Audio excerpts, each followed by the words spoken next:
Can you hear? Can you hear me? Is that better or at all? Okay. You guys are hearing me. Are you guys hearing me? All right. Yes. Okay. Cool. Hey, everybody. Welcome. This is obviously my first live stream. I've been on other live streams before.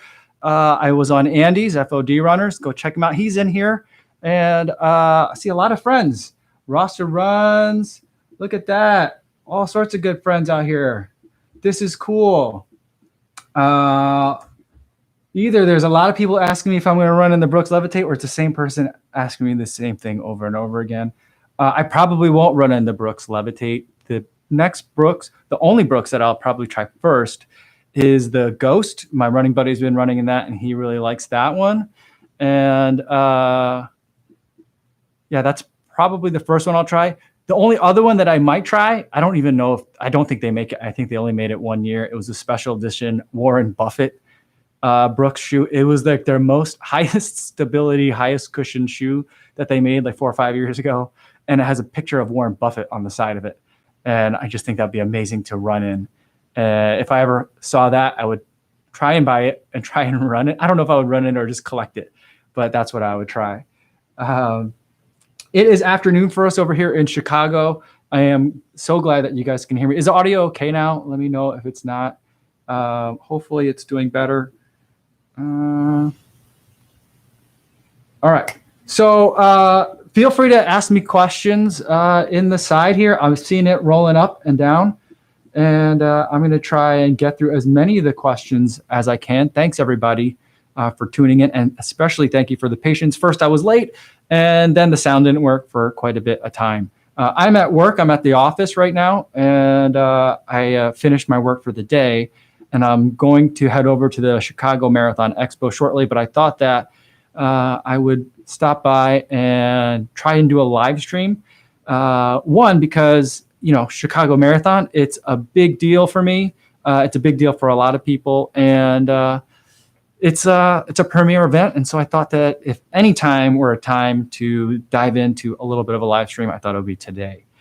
Today is also a kind of an unusual day in Chicago. There is a very big trial. The verdict just came out. I don't even know what it is yet because I've been trying to get this live stream sorted, and I was trying to keep an eye on that thing at the same time. And then I eventually had to stop following it. But a lot of buildings in Chicago have been shut down preemptively. They believe there are going to be riots. At least there are going to be probably protests, maybe some riots. So we'll see what happens there. Some of the buildings that I work in frequently, those have already been shut down, and there's police everywhere. So an interesting time downtown. For those of you who are have friends or family in town and are remarking how weird it is, it's not always this weird. Sometimes it's this weird, but not always. All right, so let's get to some questions. We got some questions here. The weather right now from Kieran. The weather right now, it's humid. It was cold this morning, really, really cold. And then by the afternoon, by the lunch hour, it got dry. At least it wasn't raining anymore. And then it was very humid and warm. I have a feeling tomorrow is going to be similar. And I think that it's going to be wet in the morning. It's going to be wet on all the grassy surfaces and concrete and everything that's around here for the start. And then it's going to be dry, at least not raining. It's going to be overcast and humid. So kind of a good thing. It could be worse, I think, as I'm just hoping that we don't have a downpour or anything horrible like they had in Boston. And I hope that we don't have excessive heat. So what I'm currently planning on doing in terms of getting ready for the corrals is it takes a really long time to get through everything downtown because of security, and especially in the current Chicago climate that I was just talking about. There's going to be extra security. I remember if you're bringing a gear check bag, you have to go through a separate line. They look through your bag, and it takes a long time. If you don't have a gear check bag, which I didn't last year, you can get through a little bit faster. This year, I'm going to have a gear check bag, and that takes a long time. Getting your gear check takes a long time. Going to the bathrooms takes a really long time. Getting into the corrals takes a really long time. And so I think what I'm probably going to do is get there early, try to check my bag relatively early, and then do a warm up. And the goal is to have some disposable layers. And so I have a couple of outer layers that I gotten from races years ago that I don't particularly care for. Not that I don't care for them, I'm just not that attached to them. So I'm going to wear those. If it's still raining, I'll wear a poncho. I'm going to go out and try to find a poncho at a convenience store, one of those disposable or single or 1 or 2 time use ones, and go from there, and then do that to kind of stay warm, have an outer layer, and stay a little bit drier as we wait in the corrals. Last year, I tried to plan it so that I didn't just stand around in the corral so long, and me and my buddy ended up kind of having to stand outside of the corral because it got so full, and then kind of weave our way in as the corral emptied into the start. And so that was really distressing and stressful. And so I don't want to do that this year. I'd rather just stand in the corral and have some disposable layers. I may or may not have disposable lower layer, just an old pair of track pants, which I am kind of fond of, but it has a zipper on the bottoms, so like on the ankle, so I can take them off quickly. And so that's kind of like the pre-race plan. How are you, Andy saying, how are you feeling for Sunday? I don't know. I kind of goes back and forth. At the same time, I feel like I'm really ready to go and really rested, and the legs feel great. And then at the same time, I feel like, oh man, I haven't been running enough, and I feel groggy, and it feels heavy, and I feel like I can't get into a faster gear. And so I'm kind of freaking out a little bit in that regard. So I'm trying to keep calm and just remember that it'll be there on race morning, and it'll be fine. I got to get a warm up in, and then get into the corral, and try not to get let too much of the nervous energy get to me. I get, on the one hand, I'm really oblivious to other people's kinds of emotions and feelings. At the same time, when there's a lot of nervous energy in a room, it's really infectious to me. And so that gets to me. And so that always gets me at the beginning of a race. Diet leading up to the marathon. I've been trying not to eat things that are too heavy. So I've been trying to stay away from fatty things. I have a pretty terrible diet regularly. It's mostly pizza. And I avoid a lot of meat to the extent that I can. I was up in Detroit for a friend's wedding last weekend, and kind of like one of the signature foods up there is a coney dog, which is a hot dog covered in a special kind of chili. And so, when in Rome, do as the Romans do. So I had some meat over the weekend. It did not agree with me the following morning, but I don't think that has anything to do with the fact that I do or don't regularly eat meat. It's 2 a.m. food, and that's what that was. But lately I've been trying to eat some more, either like light sandwiches or salads, trying to eat a lot of salads, rice, tofu, a lot of cauliflower, root vegetables, potatoes, sweet potatoes, things like that. A lot of starchy stuff, but trying to stay away from, I haven't eaten pizza in like 6 or 7 days, which is like a record for me. Go for the marathon. So I've been that's a good question. I've been wandering around. Thanks, Shauna J, for the question. I've been waffling as to what I want to do for the marathon. The longer the taper went, I was like, I can run with a 3:30 group. And then I was like, I can run with a 3:25 group. And I was like, I could probably just push it with a 3:20 group. And I just felt like I was getting ahead of myself. And so ultimately what I've decided is it's going to be a little bit of a game time decision depending on where I am and where the pacers are in the corral. And so there are other runners that are shooting for similar times as me that are in C corral. I'm in the B corral for whatever reason. And so if there is only a 3:25 pace group in the B corral, if that's like the latest one, then I'll probably try and run with them for the entire race. If there's a 3:30 pace group that's available in the B corral, I'll run with them for at least the first 13 to 15 miles or so, and then adjust and see how I feel from there. So that's kind of the game plan. I'm going to think of it as like trying to apply it in colleges. My safety is going to be 3:30. My reach will be 3:25. And so the goal is somewhere around 3:28, 3:27, which will be a 15-minute PR for me if I can hit that. So I'm hoping that I can. I don't think that's too ambitious. I'm feeling good about it. It feels a little bit counterintuitive and superstitious in a bad way to kind of put that out there, but I think that's what I'm going to go for.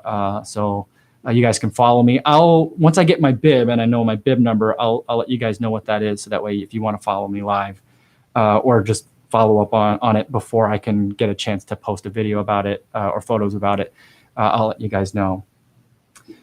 Fuel plan for race day. Last year, I think that I went out too hard. I know I went out too hard, and I sweat too much.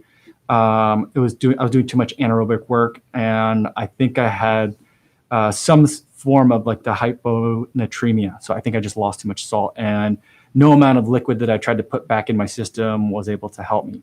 And so the goal for this year is to keep topped up and to never really get to a depleted state. So with that in mind, I'm going to bring 4 of the Martin gels with me, and it's going to be really heavy because those gels are huge.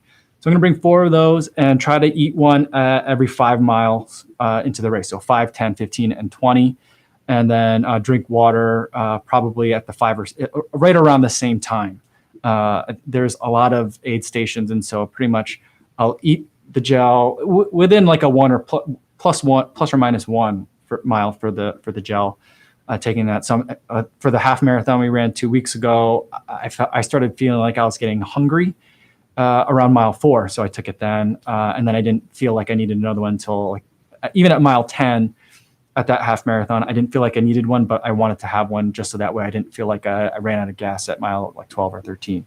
So that's the plan. 4 gels, take them every 5 miles, water about every 5 miles. After I hit the 15-mile marker, I'll probably switch to water every like 2 or Gatorade every 2 miles or so. And then once we hit the 20-mile mark, I'll be out of gels, and I probably would want one at mile 25. But, by the time you eat a gel at mile 25, does it even get to you through your system and into your body by 26? I'm not sure.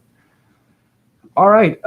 Chris Goff, thanks for your content and advice on the Pegasus 35. All right. I'm so happy that they work out. I recommend shoes to a lot of people, and it always makes me really nervous when people tell me that like they watched the video and they went out and bought a pair of shoes, because it's really I feel a real sense of obligation to you guys to try and give you guys the best information that I can. I know I'm the most technical shoe reviewer, but I try to give it to you from what I'm feeling and what I experience, understanding that I know I don't need a stability shoe, or I know I don't have some of the needs that some of you have. So I try to give the best advice. And when it works out, I'm always in part thrilled, but more relieved in a way. So I'm glad that worked out, Chris. Jumpman Lee. Yeah, I'm bringing 4 of the Martin gels. There are going to be Gatorade endurance gels. I have one of these here. I picked them up along the race at the half marathon. I still haven't tried it yet, so it's kind of untested. But if I'm getting later on in the race, like mile 23, 24, I'm out of gels and I see them, I might pick one up. But the thing is, last year, I don't remember seeing a single person handing out gels. And they're supposed to be all over the course. And so for me, relying on the on-course gels is problematic, because then it's like kind of 2 things that you have to weave in to the line for, and I just don't want to do that. And so I'd rather bring my own and be a little bit heavy. All right. Hey, Jordan, how's it going? Good to see you in here. For Nico, for your question about the gels, I do plan on specific intervals, and that's kind of how I figure out how many I'll bring. But then I kind of go by feel. A lot of times I'll feel like a hunger pain, like, oh, I could go for something to eat right about now. If I start to feel that, that's about when I'll take a gel. Or if I don't, after about 6 miles, for me at my pace and my level of energy expenditure, that's when I'll decide that I'm going to take another gel. Again, the idea being I want to stay topped up rather than trying to refill something that's already running on empty. All right. What section of the race are you most looking forward to running through? Jordan, that's a great question. There's so many great places in Chicago to run through. My personal favorite is the area that's near my house, because that's where my wife will be. She'll be running around town trying to find some other spots to observe from. But that's the place that I tell her to go. For most spectators, I'll tell them stay in the loop, because the runners will go through there on 2 different occasions, and then you're still close to the finish if you aren't that mobile. But we live around mile 6 of the race, and so the race goes kind of it's kind of like a 3-pronged race. So you go north and south, west and back, and then south and back, kind of to generally oversimplify the race. But there's a stretch where you go north, and at mile 6, that's like exactly outside my house. Like our house is on the marathon route. and then we'll go up, continue going up like another mile or so, and then circle back down. For my wife to see us on the way back down, I think it's mile 8. She just has to walk over 2 blocks. And so that's like that stretch I like, because that's my neighborhood. That's where I live. And, it's nice. A lot of my neighbors will be there. So a lot of the parents and families of my daughter's, her schoolmates, they're out there. So I'll see a lot of people that I know, a lot of people that I see regularly running along the Lakefront Trail. So that's one of my personal favorites. But I think one of the most scenic spots is when you're going down LaSalle. And so there's a part where I think you're coming up LaSalle and you go down Wells. I'm not sure. So there's one stretch where you're going down LaSalle, which is a really, really broad street, and you're just going down an urban canyon, and it's just really, and it's wall to wall people, and it's super intense and it's fun. And then there's another part where you're heading south, and you could see the Sears Tower or the Willis Tower, as some people will call it. And you could see that, and the train will be going above you, and you're downtown, and that's a really great spot too. For spectators, I think one of the easier things that you can do is use the Riverwalk. So along Wacker, which is the road that runs parallel to the Chicago River, and the Chicago River runs kind of east-west along the northern border of the downtown area, and north-south along the western border of the downtown area. And there's a Riverwalk that you can go down along that level. And right now, the Riverwalk construction is complete. So you can go underneath a couple of the roads that the marathon goes underneath. So that way you can catch the different portions of the race without having to try and cut across the race path, which is always a tough issue that people tried to have to do a lot, because they would see their family members run and then try to get over to the train. And that was always tough for them. Now with the Riverwalk, it's a little easier to be able to do that. So that is something that I would recommend people use a lot. Go down to the Riverwalk. That's where I do my run commute home, and then come up the stairs, and then you should be able to see another street where you can catch more of the runners. All right. So many questions. Thanks so much, everybody. I'm so flattered that everyone's here, especially with some of the delays and technical difficulties. Thank you. Tommy Choo Choo 1, how long has it taken you to transition into running more or less every day? How do you stay injury free? I say injury free because I'm extremely lucky, I think, is a big part of it. The other part of it, which a lot of people in the comments think is bogus, is I switch shoes frequently, and not just switch shoes like day to day. I retire shoes early. So I usually like to start thinking about retiring a shoe at 270 with the idea that I'll probably end up at about 300 miles. And I know a lot of people get a lot more miles out of that, and they need to get more miles out of that from like a value perspective. But for me, I found that, I start to get little aches and pains when I start to run above 270 to 300 miles. And so I just, it's not worth it. I'll get a different pair of shoes, and I'd rather leave a couple of miles, leave a couple of bucks in a shoe than get an injury. And, maybe it's just snake oil, but it's been working for me. And then the transition to running almost every day has taken a couple of years. And so, it went from, I was running 3 days a week, and that was great and hard for me, and I felt good about it. And then 4, and then 5. And then at a certain point, there was a turning point that I specifically remember. There was a shooting along Lakeshore Drive, which is a major highway that I run by every day. And the news went out there and stopped me because they wanted to interview me. Because there's a lot of gun violence in Chicago, but it kind of stays sequestered to certain areas. And it had been starting to spread to areas where gun violence normally wasn't.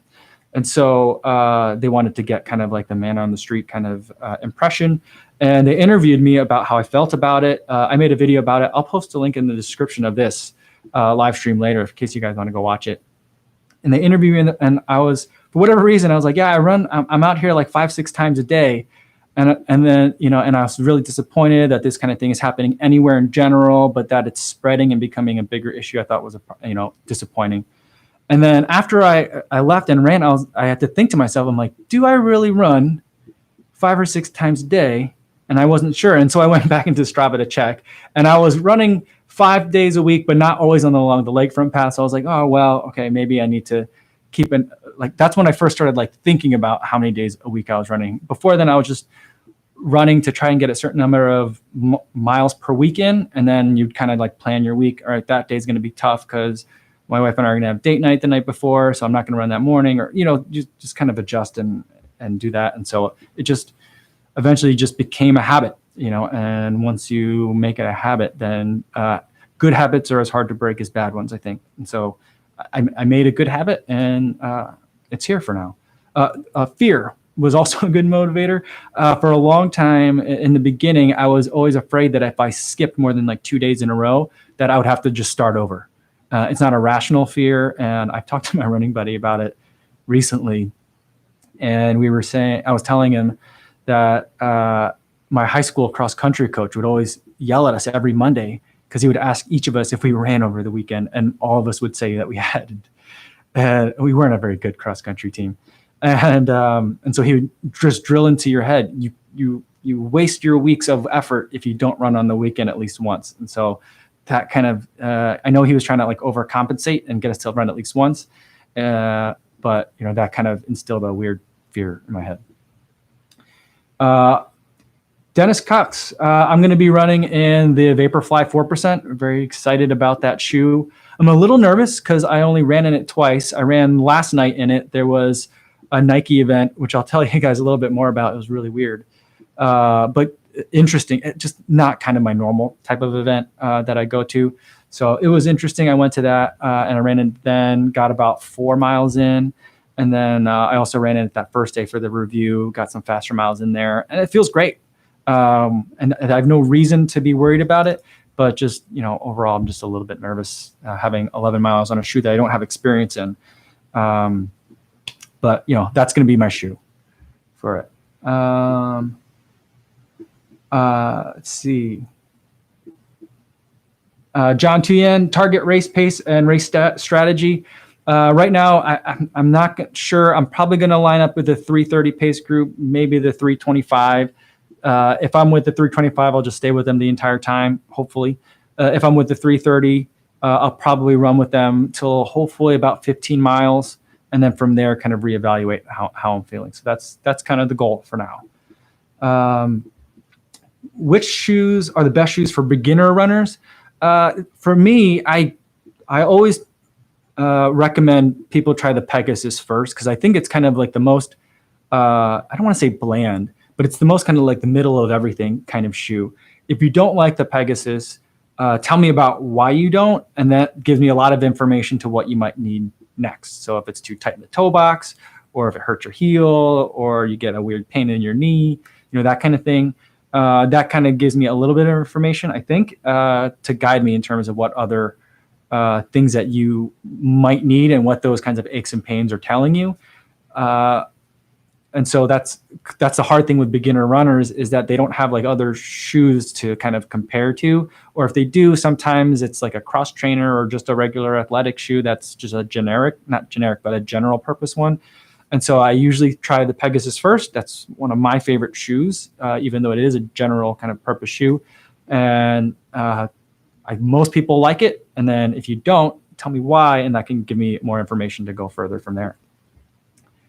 All right, Andy, not ambitious at all time-wise, more than capable. All right, thanks. I appreciate that.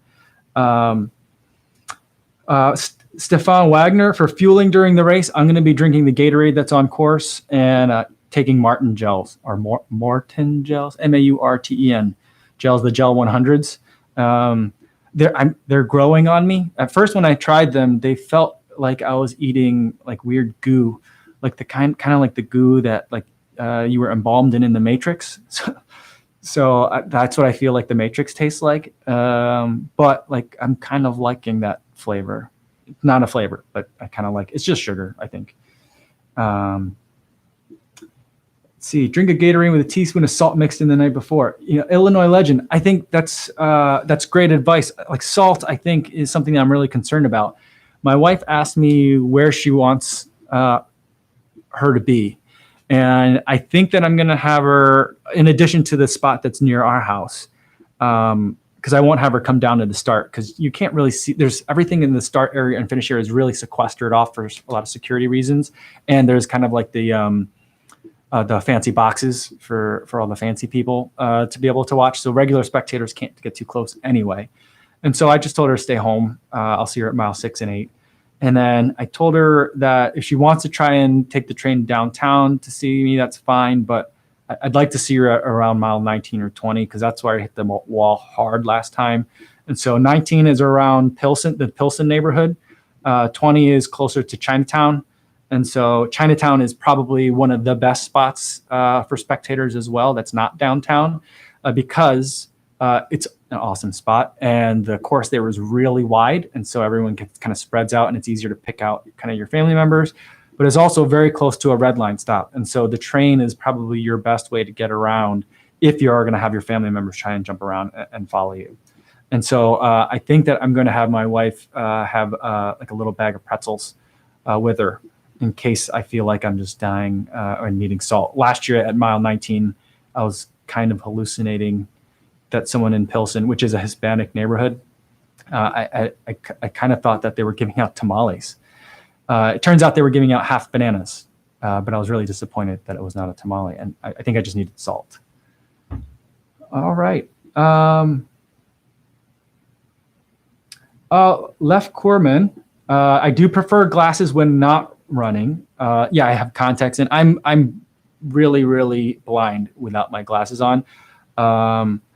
Super thick lenses. My mom has horrible eyesight, and I get a lot of my genes from her.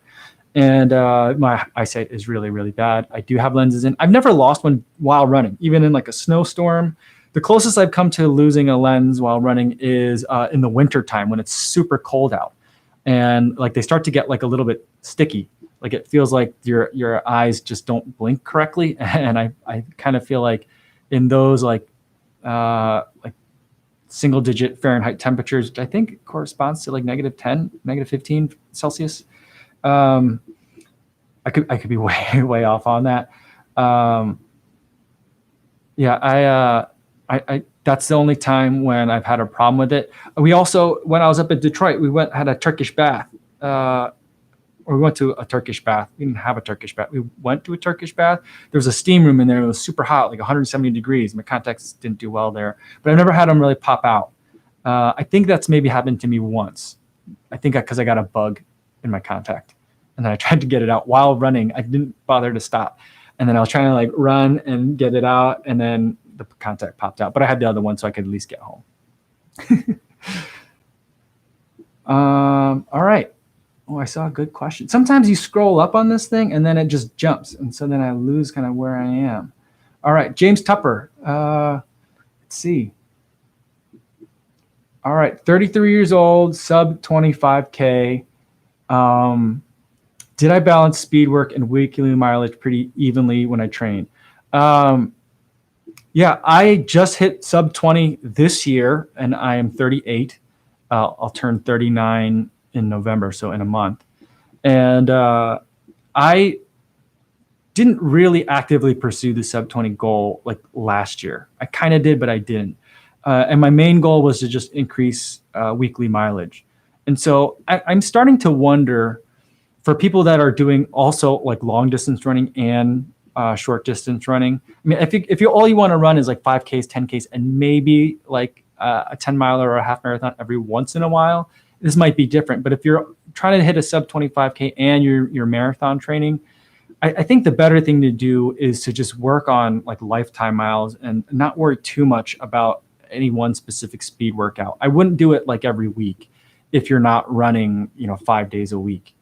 And then, and this is not going to be a quick way. It's not the fastest way to get to sub 20. This is just the way I did it. And then I felt like I had a really good base of miles over the course of like 2 years. And then this year I decided that I would try to do once a week something where I really got the legs turned over fast, where I got the lungs burning a little bit, and kind of had that, when your body gets into that panic mode of, I can't possibly keep this up. And if I did, I might collapse. Like every once in a while, you got to get there. And so I started doing that more this year, and that really helped. But I think that if I had just started doing that like last year, I mean, maybe I would have got to sub 20 faster. But I also think that that's how a lot of people get injured, is when they start doing like the speed work and that kind of stuff too soon before their legs are ready for that, and like the grind of weekly mileage too. So it'll ultimately depend on where you are in that kind of mileage base, I think, and also how quickly you want to get to sub 25K and what your other goals are. I don't think it's bad to incorporate the speed work as long as you feel like your body can still put in the rest of the weekly mileage goals that you have. So, all right, Jordan Thomas, goals sound reasonable to me. Good. I don't want to feel like I'm letting you guys down and pulling a punch, but also I don't want to go out there and get too gung ho and then crash and burn. So I'm glad that you guys are kind of in somewhat agreement with me. Yeah, Noah J-Raff. What do gels do? Never seen people eat them. Yeah, gels is just food. And so like for me, I get hungry while I eat, and I just feel like I need more kind of calories and replenishment than I can get in the Gatorade. And so that's what I use the gels for. I also really like the Cliff shots. There's ones that have a lot of caffeine in them, and that just feels really nice. And so those are good. I won't be using them for the marathon this time, but I'm going to give those a shot. And that's what the gels do. I feel like they replenish your body just kind of like drinking water or Gatorade would, but with some other stuff that you might be losing as you sweat or as you're running and your body is burning through and metabolizing basically everything that it has in it. It's just another way of replenishing more in there. All right. Monty Cornell, nice to see you too. Yeah, so do I find it hard to get the first couple of miles on my pace? Yeah, a lot of runners got too fast for sure. I see that comment there. Yeah, and so a lot of people go crazy at the beginning of a race, and I'm certainly one of them. So I'm probably one of the worst offenders. And that's why I'm gonna kind of line up with whatever pace group is available to me, depending on where I think I'm kind of on the bubble in between corrals. I really think I should be in Corral C, and I may end up lining up in Corral C on Sunday rather than Corral B. But so that's kind of the thing that I wanted to do for this year, is to not worry about that. Because, and here's another point that I want to make sure I convey to everyone that's going to be running, or if you know someone that's running, maybe you can convey that to them too. Your GPS is going to be all screwed up as you're running downtown, because there's a couple of underpasses that you're going to go through, and then you're going to be weaving through some tight buildings. If you look at my Strava run from last night, we did a night run from a Nike pop-up spot for the marathon and for the Element 87 release, which is a casual shoe. And then, but we went from there to the Bean and back. And basically, we kind of did like a little bit of a figure eight, but basically an out and back. And sometimes we crossed the street, but not frequently. We had like 15 people. And so we tried to keep the group together by going as straight across and straight back as possible, with a couple of lefts and rights to go a little bit north and a little bit south as we needed. And you could see that my GPS watch is going crazy, and it's just all over the place, like an EKG. And so that's for an area where there weren't that many underpasses or high buildings. The first several miles of the Chicago Marathon go through a lot of crazy buildings, and so you're going to have to manually kind of lap reset. And so that's my plan. Stick with the pacers. They have a really good idea. I feel like someone that is going to be pacing the 3:30 marathon or the 8-minute pace, 8-minute per mile pace for the Chicago Marathon should really know how to run what 8 miles feels like, even under race conditions. So I'm going to stay with that person, stay with that group. And then once I hit like the first mile marker, I'll double tap my watch, and that resets the lap. And so that at least will tell me like my current pace to the extent it's accurate, and my elapsed time for that mile. And so that'll also give me another idea of how, like if it's 6 minutes, that means I'm 3/4 of a mile in on an 8-minute per mile pace to the next mile marker. And then I can double tap again to reset. So I'll probably manually lap reset, and the laps on my Garmin watch only can go for every mile reset on the watch until we get a little bit further away and the GPS works a little bit better. Really good question from Richard Vipana. Will I be listening to music? No, this year I'm not going to. Last year I did because I trained all year running with music. This year I'm not going to because of two main reasons. One, last year I spent the entire race trying to like get to my like kind of like my special place and focus and like zone everything out and lock in and just run. And I fought the crowds in a way the entire time. And there's crowds the entire way. There's thick crowds most of the way. And so I felt like I was fighting them with the music. And so the thing I want to do this year is I want to run with the pack. I want to absorb the energy from the crowd and let that kind of motivate me, and also just experience the race and be there. So that's the one reason. The second reason is, and I'm starting to think this as I run in more and more kind of fancy shoes and more cushioned shoes and more technologically advanced shoes, is that the softer it gets, the more it kind of almost encourages you to slap your feet down as you're running. I don't know if anyone else is getting that. And I find myself doing that a lot when I have music in because I can't hear how loud my stride is or my foot strike is. And so what I want to do is make sure I don't have the music in for the race so I can hear my feet. And so I can hear how hard I'm hitting, and that might be able to also tell me what else is kind of going on, down there. Not that I don't know what's going on with my feet, but I think that it'll help me stay in tune with what my body is kind of experiencing, which I think will give me some good information.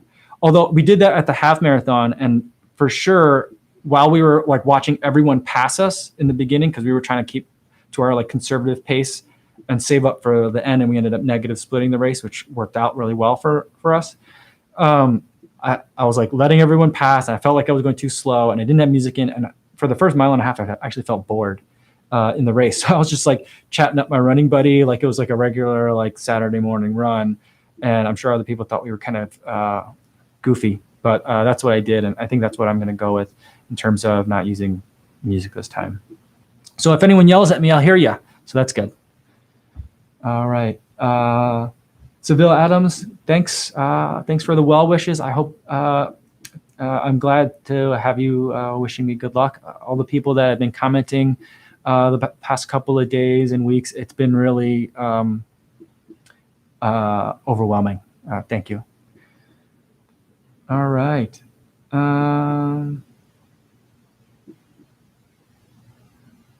Yeah, Jordan Thomas. Yeah, it's cool. Last year we had a little party at our apartment building. There's a little party room on the ground floor, and since me and my running buddy were running together, and he has two young kids as well, and he had a lot of his family come in. So my wife kind of hosted a little party for everyone, and so then the kids were able to just like sit in a room where there's couches and it's not out in the elements, and they could watch TV and have breakfast and stuff.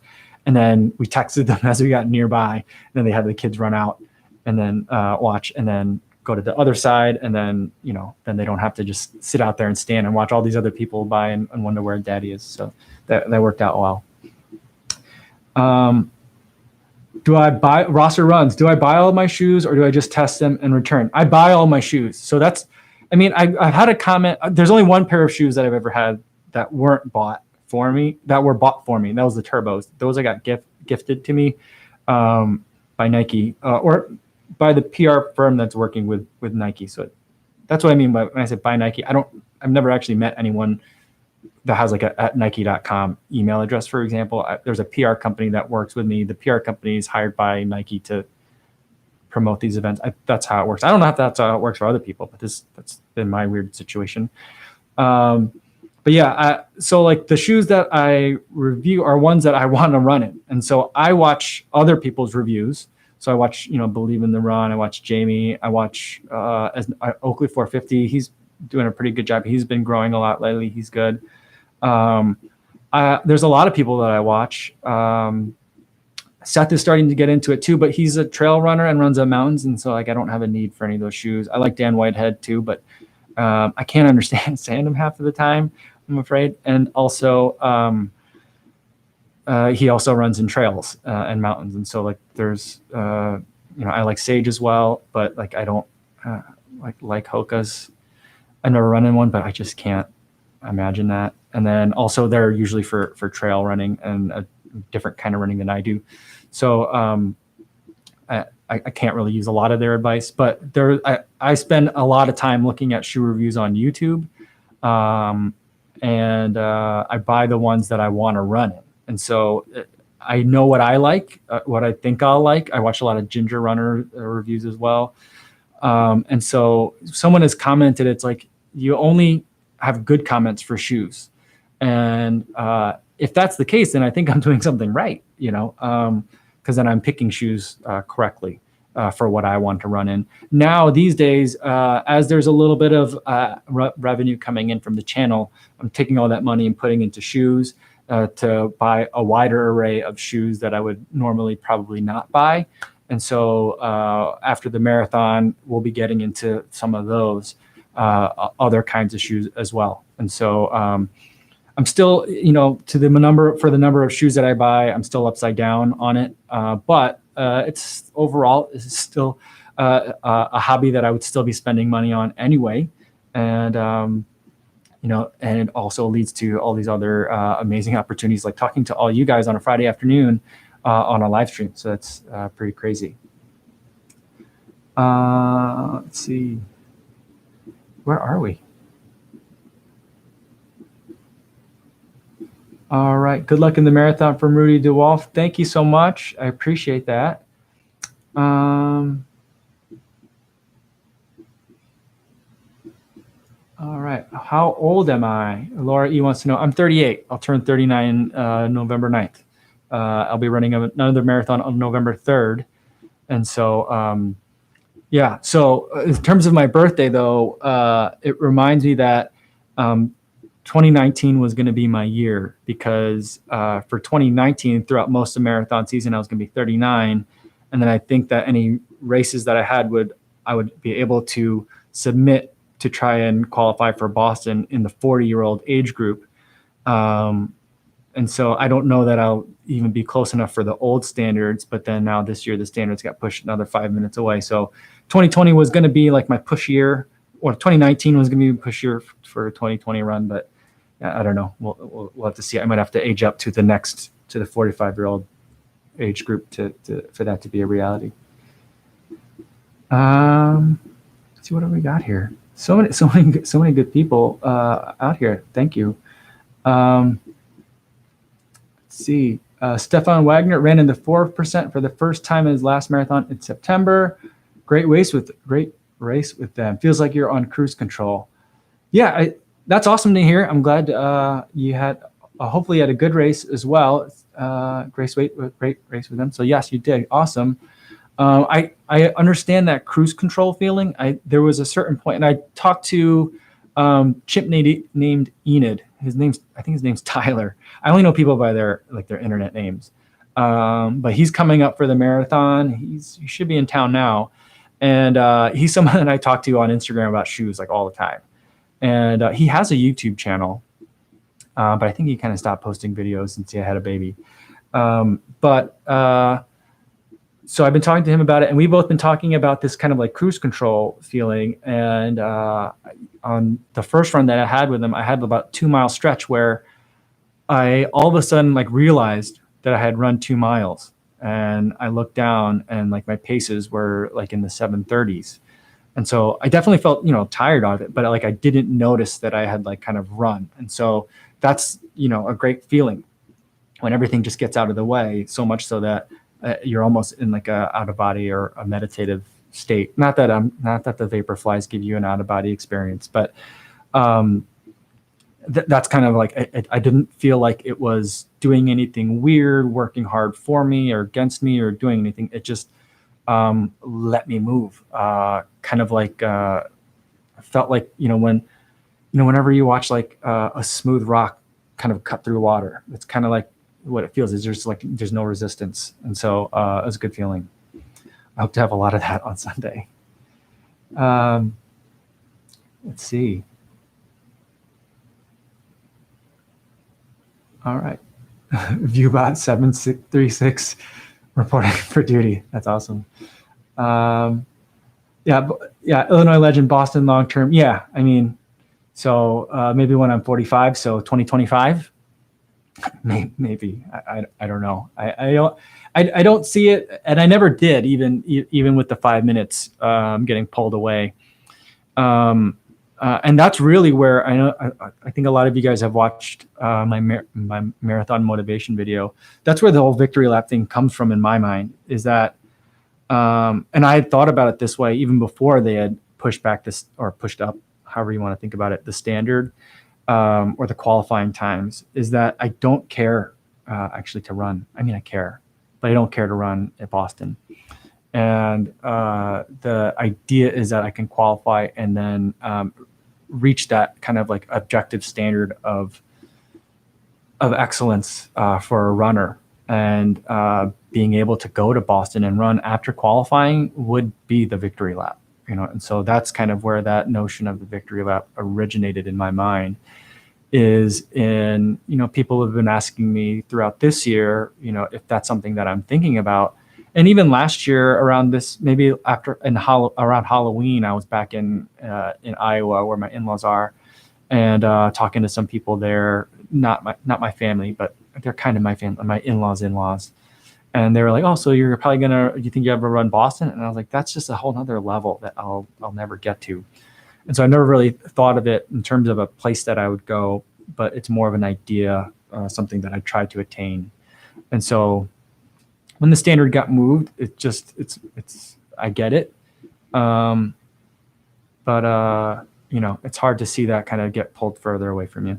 So that's kind of how I feel about it. All right, time to get back to work. Good luck and chatting with them. Chris, see you later. Thanks for stopping by. Have I run in the Peg Shield yet? No, I haven't. I should have run in them this morning. It was a downpour. I didn't think it was going to rain at all. It was just cold when I got out there. And then, of course, exactly halfway into my run, it was an absolute downpour. If you saw my story on Instagram today, you got a feel for it. That's at the turn where that kind of slow motion rain was, and it was just pouring. And today would have been a great day. I'm really excited about the Pegasus 35. There's like 3 new really weird things about it. One is the outsole pattern is different. It's no longer pentagons, it's triangles. So that's different. And the tread is much narrower.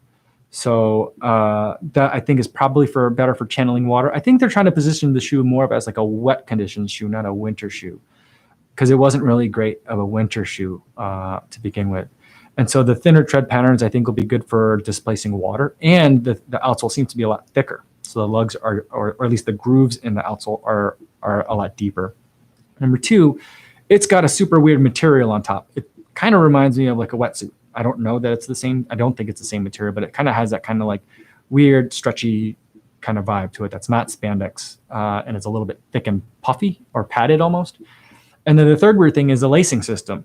You don't tie the laces, you just snug them up. So I noticed that, and Nike does this a lot. They try things on their like casual or crossover or cross trainer shoes, and then they sometimes will bring them in, if it works in those scenarios, into the running shoes.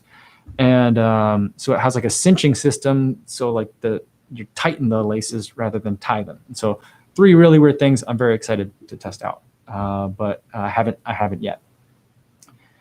Let's see what else we got here.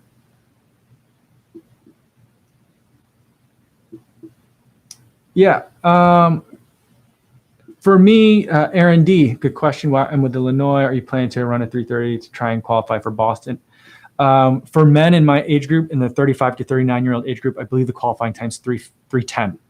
And so it's, 32 minutes faster than my current PR, and like 25 minutes or 20 minutes or 15 minutes faster than I'm currently, even as a reach goal, planning to go. So I have quite a bit of work to do to get there. I think that to do that, it depends on what happens in the next 2 races, this marathon and the Monumental Marathon in Indianapolis, in terms of what I'll do. But and I'll adjust from there. But ultimately next year, I think that I'm in the peak summer training season. I'll need to do regular 2-a-days. And I think that I need to get to like the 70, 80 mile a week kind of regular level in terms of like in August and July and into September. There's lots of people that don't need to run that many miles to qualify for Boston. I just don't think I'm as gifted as those people are. And so for me, it's a matter of running more miles and then getting in a different kind of speed work. This year I worked on speed work to get to sub 20.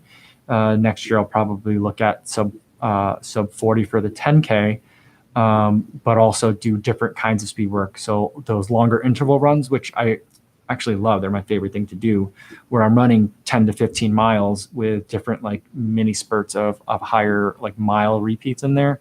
That's probably the plan for next year, and then we'll kind of evaluate and see where we are from there. Are you allowed to run with music? T-Man Tony says, technically, yes, you are. They kind of caution against it. They also tell you you're not supposed to run with any cameras, but people run with phones, and people stop along the race and whip their phone out and take selfies all the time. And so it's one of those things where I think they have those in the rules, so that way, in case someone's doing something stupid, they could say, hey, you're breaking a rule, but it's not like a strictly enforced thing where if they see earbuds, they're going to like yell at you. But if they see that you're running with like Beats on and you can't hear and you're bumping into people or people are bumping into you, they might, say something. Same thing with the cameras. I have it on my like little thing. I have it around here somewhere. My hand grip. So it's like about the size of a phone in terms of the overall like kind of footprint of it. And when I go into the crowd, just to be safe, I usually put it in my pocket whenever I go to any race. All right. Laura E, hi. Hunter, _Hunter. Half marathon in 2 weeks. Training side's fine. Nutrition, no idea. Do I really need mid-run calories for a medium distance versus the half marathon? I think so. I ran the Chicago half marathon 2 weeks ago, and I brought 2 gels with me. Most people are probably bringing at least one with them. I thought I'd try 2 because I was going to bring one for every 4 miles or every 5 miles, excuse me, for the marathon. So that I wanted to test out that nutrition strategy for me at the half marathon. And for me, the 5 mile mark was a good one for me. And I've been training that way too. If I've had a 10-mile run or longer, I would bring a gel and I would eat one every 5 miles. And so like if I had a 10-mile run, I'd bring one, eat it at mile 5, and then run home from there. And so I don't know if you need it. That's up to you, really. I did see on the Chicago Marathon Instagram account, they've been posting like Q&As. And so they would, in their Instagram story, and I think it was Galen Rupp said that he takes on, I think water or whatever his, he's probably drinking Martin as well. But he said he tries to drink every 5K, which I thought was ridiculous, which means he needs 8 bottles of liquid. I don't know how much liquid's in each bottle, but that's what he said he does every 5K. And so like that kind of opened my eyes a little bit. And so I thought 5 miles is good for me because I'm not running anywhere near as fast as any of the elites. But whether you need it, I don't know. I think most people would probably say you do, at least a little bit, but I think that's up to you. Who was it from the Breaking 2 that they were saying like didn't drink any water during any marathons at all? So there's people that do it all sorts of different ways. All right. Let's see. Kane 2343. What does my dream shoe look like, and what tech would you put in it? That's interesting. I think right now my dream shoe is the Vaporfly, and so I like it. I like Flyknit. I've always thought Flyknit's great. I really like Zoom X. It feels really different from the Zoom Fly, and I'm getting used to that. I thought it would feel like the Zoom Fly, and that's kind of like disorienting to me that it isn't more like the Zoom Fly.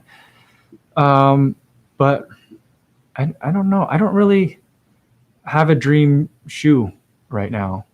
I mean, I think that my favorite shoe ever was the track spike that I had in high school and college. It was a Nike track spike, and it was just a black track spike with a white Nike swoosh on the side, and it was really basic and straightforward.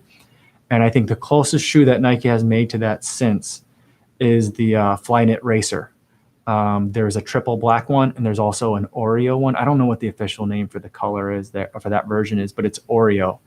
and it's kind of like the black and gray kind of speckled that my Epic React are. And that, I think, is an absolutely gorgeous shoe. And I think I would love if I could run a marathon in that. That'd be great. But I don't even think I could run a 5K in that. There's like no padding in it. And most people that bought it to just wear around, I think, the gym. And so now it's the Flyknit Mariah, because they stopped calling it the Racer, because then people would actually try and race in it, I think, and they didn't like it. But that I think is what a shoe that looks like speed to me. I think that's what fast shoes look like, probably because that's what fast shoes looked like when I was in high school. And so that just, I think that is a beautiful shoe. I don't know, it's my dream. It's not my dream shoe. I don't want to run in it, but I think it's the most beautiful shoe. Hope that answers the question a little bit. All right, I got to get going soon, guys. I'll answer a couple more questions, but I still got to pick up my packet, and I'm going to head down to the expo after this. I was going to try and cut out at 3, but or 17 minutes ago. But since I got here late, and since there's so many of you guys here asking so many great questions, I don't want to cut anybody off, but I do want to get going. I don't want to get to the expo like after work time, because then it's going to be super busy. So I want to get going. But thank you so much for all the questions. Yeah, Andy, as long as I don't go off too fast. Yeah, I think that's the key. As long as I don't go too fast, he thinks that I'll be able to smash 3:30. And I'm hoping you're right. And that's kind of what I'm thinking. I'd like to pleasantly surprise myself. I'd like to get to the end of the race. I don't mind if I get to the end of the race and I feel like I could have eked out another minute or two. But what I don't want to feel like is that like I died at mile 19 again, like last year. So definitely going to be extra cautious. I'm going to err on the side of caution for sure. And take it and try to take it easy at least the first half. Gary Oakley, do I think filming the runs affects the performance? He tried running a GoPro and struggled with the starting. So yes, it affects my performance, and that's for sure. But I kind of like at this point, if I don't film it, did I really run? Is kind of how I feel about it. Although the last 2 days I didn't bring a GoPro with me in the morning because I knew I wouldn't make a running video the last 2 days, and so I just brought my iPhone so I would have a clip to put on Instagram story or on Strava. And so I don't always bring a GoPro with me, but I always bring something to film at least one like running clip and to get like a screenshot. What I've noticed is that when I have like a default speed when I'm filming. And I try not to stop that much when I'm running, especially when I'm in like a training block, when I'm really gearing up for a race. I try to minimize the number of stops I have. And so most of the footage you'll see is me holding the camera as I'm running, not me putting the camera down and running by it, because that takes time and that's disruptive. And even though it doesn't take very long, it's still you're stopping your watch, to put the camera down, setting up the shot, running by it, running back, picking up the camera, and then resuming.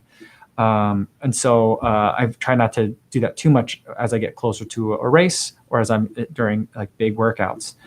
But I have a default speed when I run. So when I film and I'm running a 5K, it slows me down. And if I film and I'm running a half marathon, it speeds me up. So like my default GoPro speed is somewhere in like my 10-mile pace.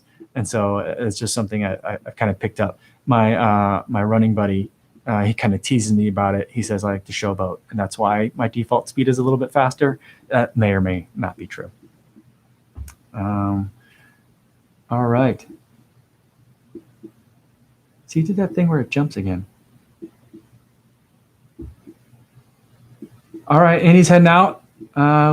Thanks, buddy. Yeah, I'll put my bib number out so you guys can track me if you like. I'm very flattered that people are doing that.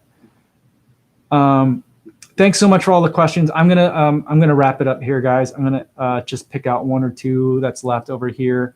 Jane Locke asks, what am I gonna eat before the race? I'm gonna eat what I usually eat before races. 2 pieces of honey wheat bread that we eat, toasted with almond butter. We don't have peanut butter in our house because my daughter's allergic to peanuts. So I have almond butter and jelly. That's what I'll have before the race. I may or may not have a banana, and then I'll drink some water, but not too much, because then if you have to go to the bathroom before the marathon, the bathroom situation is not good. Last year, there was like, people were kind of panicking because like everyone there was like announcements to get in your corrals, last call to get in your corrals earlier than everyone thought. And so like it was a mess. Women were freaking out and kind of peeing everywhere, as were men were also peeing everywhere, but they weren't freaking out about it because men will pee anywhere. But that's what I'm going to eat.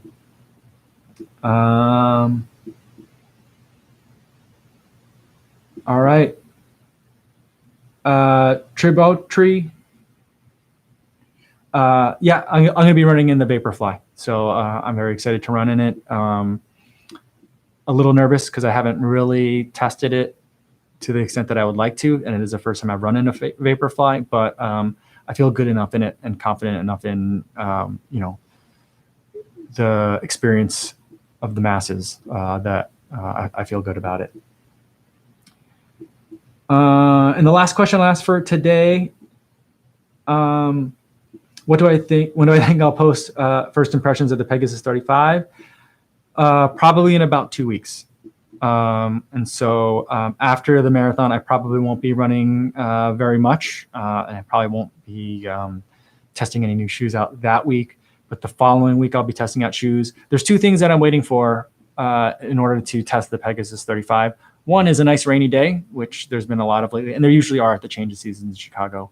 And the next is for the temperatures to drop into the 40s, preferably, or at least the low 50s, because the Shield is a hot shoe. I like it to be a hot shoe because I like to wear it in the winter. So those are two things I'm waiting for.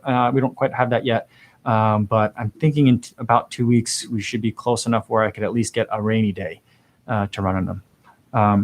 All right. Well, thanks so much, everybody, for watching. And I'm so flattered that you guys stuck around and asked me so many great questions. I really enjoyed doing this. I hope you guys enjoyed doing this. I apologize for the late start and for the technical delays at the beginning of it, but hopefully you guys were able to hear me at least a little bit throughout the conversation today. And I'm going to be heading over to the expo. I'll tweet out in case any of you, I hope none of you guys are like watching this and then I'm planning to go to the expo and meet me there. If you are, let me know, because then you're like a super fan and we should hang out.